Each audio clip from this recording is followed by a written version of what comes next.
Hello students, I hope you all are fine by the grace of Almighty God. Today I am going to start new lesson number 9. This picture, and with the help of these two pictures, can you identify the lesson name? Name of our lesson? Yes, it's related to transport. Let me introduce the lesson name. Transport and communication. What is the meaning of communication? I explained you in my previous video. So children, here is the meaning of communication. What it mentioned here? The impacting or exchanging of information by speaking, writing or using some other mediums. For example, what it mentioned here? Television is an effective means of communication. Got it children? You just listen the pronunciation of communication. Communication. How it's mentioned? Listen carefully. Communication. Now let me explain you the meaning of transport. Now listen carefully, meaning of transport. Take or carry people or goods from one place to another by means of vehicle, aircraft or ship. Got it now? Meaning of transport? So students, with the help of that clips, you got to understand the meaning of transport and communication. So let us start the lesson. Our lesson 9 is transport and communication. One of the most important innovations in history is the wheel. Inventions.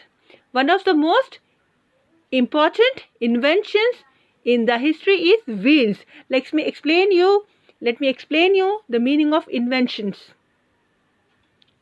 The action of inventing something, typically a process of or device. In a simple word, we can say it as invention is nothing but inventing new things like that. It brought about a revolution in human life. Meaning of revolution is what here?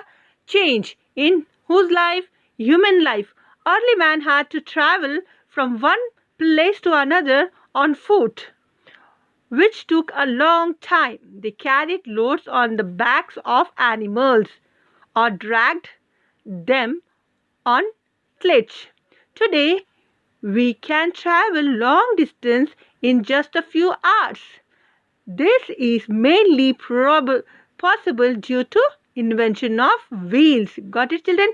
This is mainly possible due to the invention of the wheels. So today I am going to explain you that was just now what I explained you. This is related to our introduction of our lesson.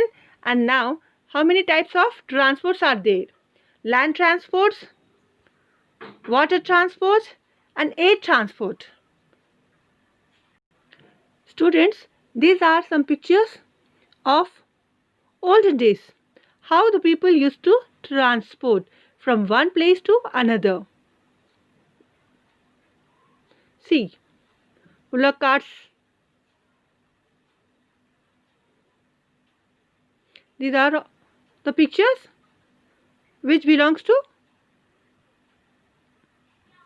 olden days. With the help of this picture, you can understand clearly. This is the picture which belongs to land transport, and this water transport, and this one air transport. With the help of this picture, you can understand very clearly and easily about these three transports. Land transport. This includes vehicles which move on roads and railways. Earlier roads were rough and were made of mud and stones. Now the roads are pakka with the help of materials. Right? Many countries have 5 to 6 lanes on either side called expressway. Got it children? Either side 5 to 6 lanes, that is called as expressway. In India has roads that are connected to the neighboring countries. What are the countries it mentioned here? Pakistan, China through the Grand Trunk Road. So, our Indian roads, our India roads are connected to our neighboring countries like Pakistan, China through the Grand Trunk Road. So here it's a electric train. Nowadays you can see trains are the most popular means of transport. They help to carry people and goods across the country. Many super-fast trains have been introduced in in the year 20 years. From the last 20 years, new super-fast trains are introduced. Got it, children? India has the largest network of railway in Asia. Children, I underline some of the vocabulary here. Learn and by heart. Improve your reading. How to improve? I said to you before also. Keep on reading, then only you can improve. If you want to improve your handwriting, then keep on writing. But while writing, you should read and write so that you can improve your reading as well as your handwriting. Thank you. Have a nice day.